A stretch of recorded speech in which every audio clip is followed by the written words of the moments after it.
The Mug and the Maiden, Volume 1, by Sir Wilton Moore. Chapter 1, The Dangerous Forest. Once upon a time, in a faraway land, there lived a mug of cheese. But it was not an ordinary mug of cheese, as you would find in any home or kitchen of the age. No, this mug of cheese was a distant descendant of one of the 3 grand Flagon kings, the same kings who had charged on horseback to defend their capital city during the unforgettable conquest of their previous century. To which of these Flagon kings he hailed from, the mug was unsure. But still, there was an honor and courage in his heart. His family line heralded of deeds long past that had forever changed the course of Stoop history. Did he have a name? Of course, all mugs of cheese have a name. This is common knowledge, just as every fruit bat is really named Stanley. The mug of cheese was named Richter the Cracked. What a name, I can hear you say. Cracked indeed. This mug of cheese bears no damage that I can see. Fall silent, you small-minded base, for therein lies our intriguing story. Let's begin at the beginning. It was a hot winter day in the forest. One of those days where everything is dull and brown. The lake was still, the birds had shut up, and the trees were but sticks in the overcast sky, save for a lone pine that skimmed the clouds above like a painter's brush. It was on that day that Mr. Darble Mouse was in a hurry. He had just been named as Vermin of the Year by the society brethren that lived under the old church, and it was customary for the honoree to bring fine port wine cheese to the ceremony. There were only hours to locate some of the precious cuisine. Fortunately, Mr. Darble Mouse knew exactly where to find it, the dark cellar below the governor's castle. But unfortunately, as he approached the loose plank of wood in the old wall, he failed to realize that the heavy rain that had come during the night had passed moisture into the plank, making it far heavier than usual. Thus, when he pushed the plank with all his might, it lifted just enough to push his body only halfway through. But his strength just couldn't contend with the weight of the plank, and his arms failed. The plank snapped back down, crushing him flat. After all, this story is not about Mr. Darble Mouse. Or had you forgotten the mug of cheese already? I can see how you might connect the two. Mr. Darble Mouse was, after all, looking for cheese, and we were talking about a mug of cheese just before. Sadly, I must inform you that there is no relation between Richter the Cracked and the rodent who is now nothing more but smooshed guts inside the wall.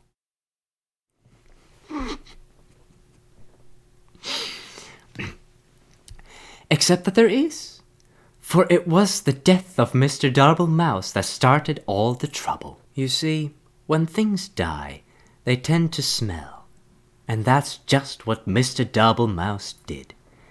But that's not all. His body, pinned between the outside and the inside of the wood wall, had made a perfect passage for the hot winter wind. The wind therefore carried the stench of his decaying mouse carcass deeper into the governor's home. Like a snaking, twisting wisp of terror, the smell settled into a little tavern near the courtyard of the castle. Here soldiers would spend many long hours when there was no bloodlust to soothe with battle. Strong ales and red meats filled the menu from back to front at this rustic medieval greasy spoon. Mostly the customers came to look upon the barmaiden Maxine, who was actually named Rita. Rita was by far the best-looking creature in all the governor's county. There was a beautiful deer woman just over the hill, but no one knew of that. By day, Rita scrubbed her tavern so clean you could eat off of it, which was fortunate as it was a place you indeed would be eating. since it was a tavern. By night, she served her customers with charm, grace, but mostly drinks. Did I mention that Rita was married? Well, I am mentioning it now. Rita was married. Her husband's name was James. He didn't do much until he died. The smell of Mr. Double Mouse knocked him flat, and that, my friends, was that. Oh dear, this story has barely begun, and already we've killed 2 major characters. Needless to say, Rita was deeply distressed by the whole thing. But 20 or so minutes later, she realized she couldn't mourn forever and went to buy some cheese. Ah yes, don't worry, dear reader. This time the mention of cheese will probably guide us to meeting our focal hero of the tale. Also, this is a good time to start a new chapter. Chapter 2. A New Chapter. Rita entered the cheese shop with her guns blazing. I am speaking metaphorically, of course, by which I mean she entered the cheese shop quite determined to buy some cheese. This was because just the night before, as her husband James was taking note of some weird smell in the room, she had invented a delicious new concoction, a cheddar cider. It was sure to be a hit with her patrons. After all, the governor's county only had 2 exports, cheese and grapes. And she couldn't possibly make a drink from a grape. But back to the cheese shop scene. Rita knocked on the counter loudly with her fist, causing the nearby cat to do absolutely nothing, as cats do. From behind the wall, she heard a stir, as someone was crashing through piles of cheese to make their way toward her. Emerging gloriously from torn yellow curtains, an old man came into view. He was giant in stature, with a long grey beard. Bobbing along and stuck within his beard were all manner of cheese crumbs and wedges, wrapped tightly within his hairs. But yet he held even more cheeses on ropes pulled across his chest, with loops of provolone linked like sausages over one's shoulder. His eyes were big, and his ears were bigger still. A smile of kindness erupted from his face as he locked eyes with Rita. My, the Kurds are kind to me this hour. Hello and welcome, he bellowed. Rita bowed low and promptly began to cry. The shop owner looked at her, perplexed. What did I say wrong? The barmaiden sniffed and snooted and finally answered, Forgive me, for my husband has just died and I'm out of Swiss. I'm going to pause now in the story to ask myself why Mr. Doublemouse went to the cellar in the governor's house for cheese if there was a cheese shop nearby. I think it's best that we overlook this glaring problem in the plot, don't you? Now, back to the story at hand. Rita purchased a large amount of cheese from the shop owner. She bought cheese wheels and cheese melts and cheese slices. She bought cheese whistles and cheese bread. She bought cheese paper and cheese sandwiches. She bought so much cheese, in fact, that she had lost track of all she had obtained and just dumped all the fromage into a large burlap sack for the return journey to the tavern. Goodbye, Rita, the shop owner called as he waved formally. Goodbye, Daniel, she called back. His name was Murray, by the way. Overburdened by her treasures, Rita made her way home, following the main road to the castle. But, as it always happens, the road was now under repair.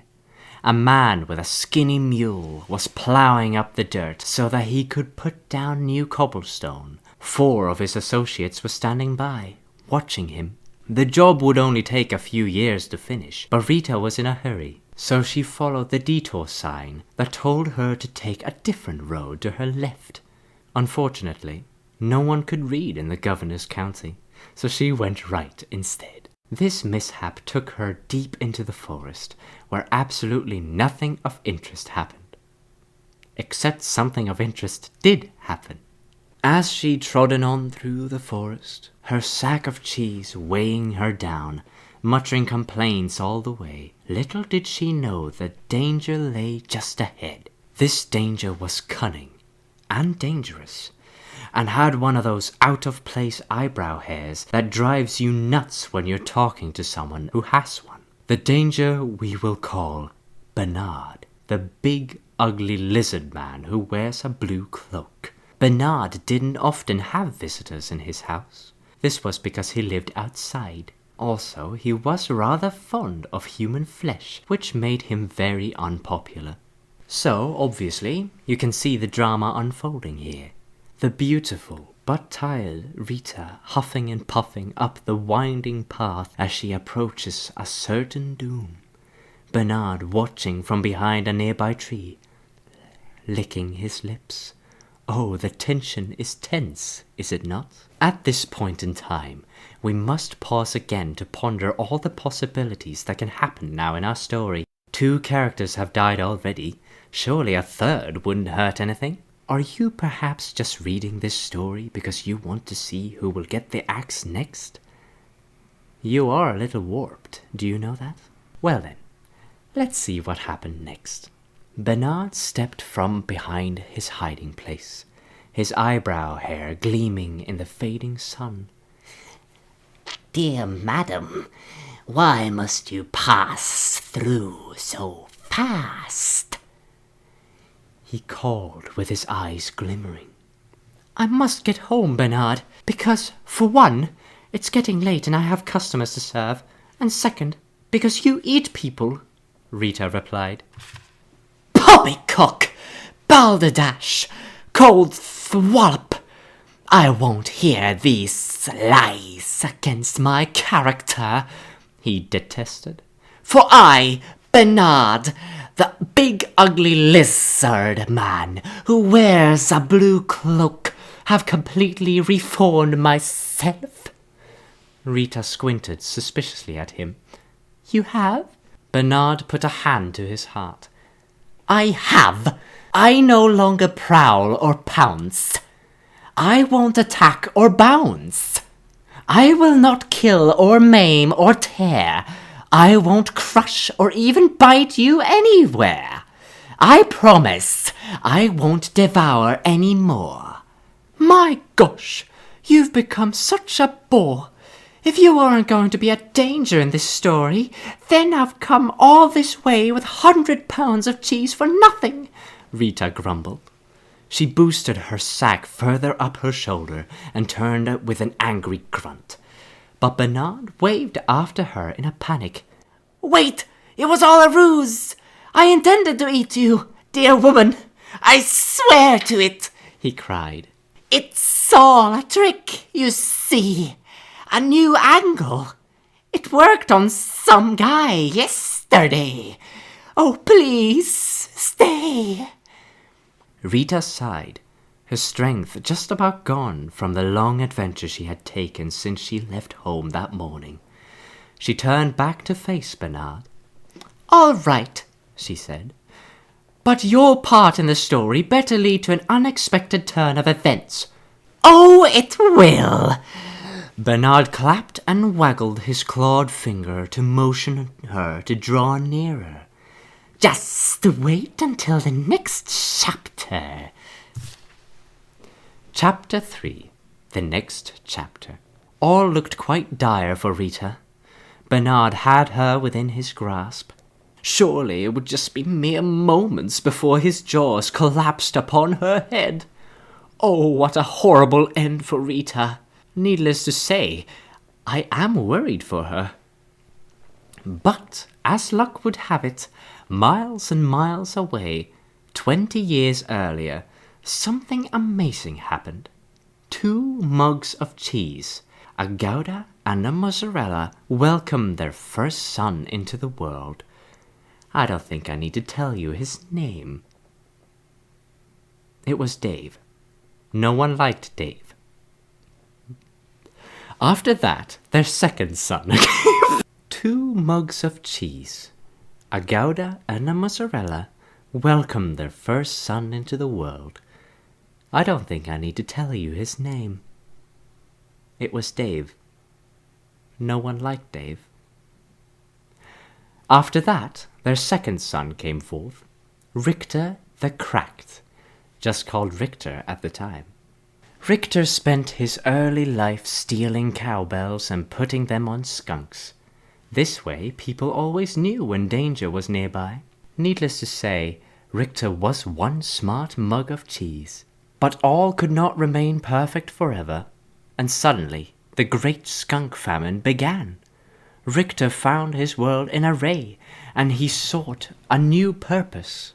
Fortunately, there was an opening in the governor's county for an adventurer at the time, and since he was a descendant of the 3 grand flagon kings, he was boosted to the head of the line, because as we all are quite aware, even in olden times, it's not what you know, it's who you know. Thus the adventures of Richter began. He braved deep dungeons, he slayed the great beasts, he climbed the highest mountain peaks, he sailed around the world despite the fact that he didn't own a boat. Richter was truly the stuff of legend. But did I mention the curse? Yes, fair readers, there is a curse. A fiendish and terrible curse. One morning, while Richter was in the governor's county, he came upon a witch named Witch. This witch had just pulled a pound cake from her oven, where she then proceeded to start ingesting it, right there on the front walk of her home. At once Richter knew this creature was pure evil. Eating cake this early in the morning? And without ice cream? This was truly a fiend that needed to be vanquished. Richter jumped her fence and pulled his sword. "Would you like some pound cake?" the witch offered. It looked quite delicious. Richter would not let himself be seduced into early morning cake, so he approached closer with his weapon at her throat. The witch began to sweat, with a mouth full of crumbs. "I also make a mean scone if you want to wait." Now, no gentleman or gentle mug could refuse a good scone. So Richter withdrew his sword and patiently waited for the witch to create these new buttery pastries. But what he didn't know was that the witch accidentally had bumped her table and had added within the mixture a vial of cursed liquid. See, I told you there was a curse. You were fair warned. The moment Richter ate the scones, he fell into a deep sleep. The witch, baffled, finished her cake and proceeded to get a civil service job in a nearby town. As the years rolled by, all that remained of the witch's house was carried off by elves, and her garden became overgrown. This left only Richter, asleep in the forest, with no end to his dreaming sight. But the story, thankfully, does not end here. For, as luck would have it, a giant man covered in cheese with big eyes and big ears wandered past the sleeping mug. In case you've forgotten, this was the cheese shop owner, Murray, sometimes called Bill. Unable to resist cheese of any kind, even a mug of the stuff, Murray took Richter to his shop and set him on a shelf. Here, Richter sat for many years until this very fateful day. You see, in Rita's haste to gather up all the cheese she had purchased, she had swept a few things that did not belong to her into the sack as well. These items included the cat on the counter, a personalized pen, Murray's cash box, I think she'll be hearing about this one eventually, and last but not least, Richter himself, still deeply asleep. So, now that our two stories have come together, let's discover what happened next to Rita and Richter in the climax chapter. Chapter 4, the climax chapter. It was the same hot winter day in the forest, and Mrs. Double Mouse was finally starting to get concerned. Just down the road, Rita was being drawn toward an almost certainly bloody and horrific end to her life. Bernard was just moments from taking her within his lizard jaws, and mere hours from trimming his eyebrows. Rita stood her ground. She was no damsel in distress, but simply a person who was pretty darn tired by this point. She pulled the burlap sack of cheese from her body and swung it hard with every last bit of strength she had left in her. An ear-shattering crack broke through the silent trees as the bag made contact with Bernard's shocked face. His teeth flew in all directions, falling like pebbles to the ground. His eyeballs dislodged and rolled into a nearby stream. His jawbone turned completely around and planted itself on the back of his head. Bernard ran screaming into the woods, never to be seen again this week. His cries faded, and the forest once again fell soft and quiet.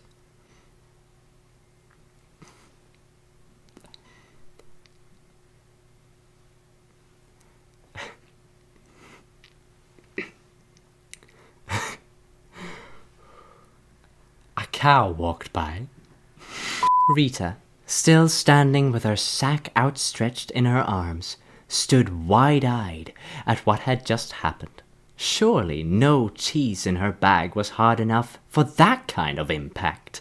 As she placed her burlap sack upon the dirt and peeled it open, she was amazed to find Richter, the mug of cheese, inside and looking quite dazed. He had awakened, and the curse was finally lifted. Somewhere behind a desk, the witch looked up and nodded with a smile. But oh, dear reader, look! Look what was now upon his mug body, a giant and elegant crack. The very mark of a warrior. His hero's journey was finally complete. Richter the Cracked had emerged. Yes, it is true that Richter really didn't do anything important in the attack on Bernard. Just by Richter being where he was at the perfect time, he saved Rita. The fates were with them. Richter and Rita talked and laughed and ate cheese until the sun went down. Finally, they packed up their picnic and headed back to the tavern, where they met with cheers of excitement. This is mostly because the guys had found out that Rita was now single. As the night wore on into the early morning of the hours, the tavern remained alive in the castle courtyard with singing and dancing and cheddar cider. Oh, what a celebration! But like all parties of such proportion, eventually everyone sobers up and you have to go home. Before long, it was dawn. The sun began to rise steadily in the west, marking a fresh adventure on the horizon. A wind of a new direction began to blow with a more steady pace. It skittered across the ground and found its way between the floorboards of the governor's castle. Here, against all odds, it found the barely remaining body of Mr. Double Mouse. The wind carried the stench far beyond the borders of the castle, over the mountains, and deep within a dark cave where evil slept. "What the heck is that smell?" said Evil, awakening with hellfire burning behind his eyes.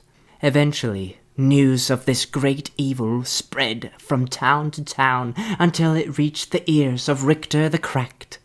He polished his sword and gathered some crumbs of bread to store in his mug. Wearing his best expression of courage, Richter once again set off to conquer the day.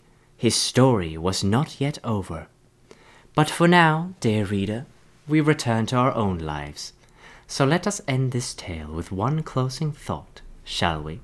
Be we cracked or small or even dead, there's always a purpose to where we are led. Be brave and strong, and lest we forget, fate isn't quite done with any of us just yet. The end.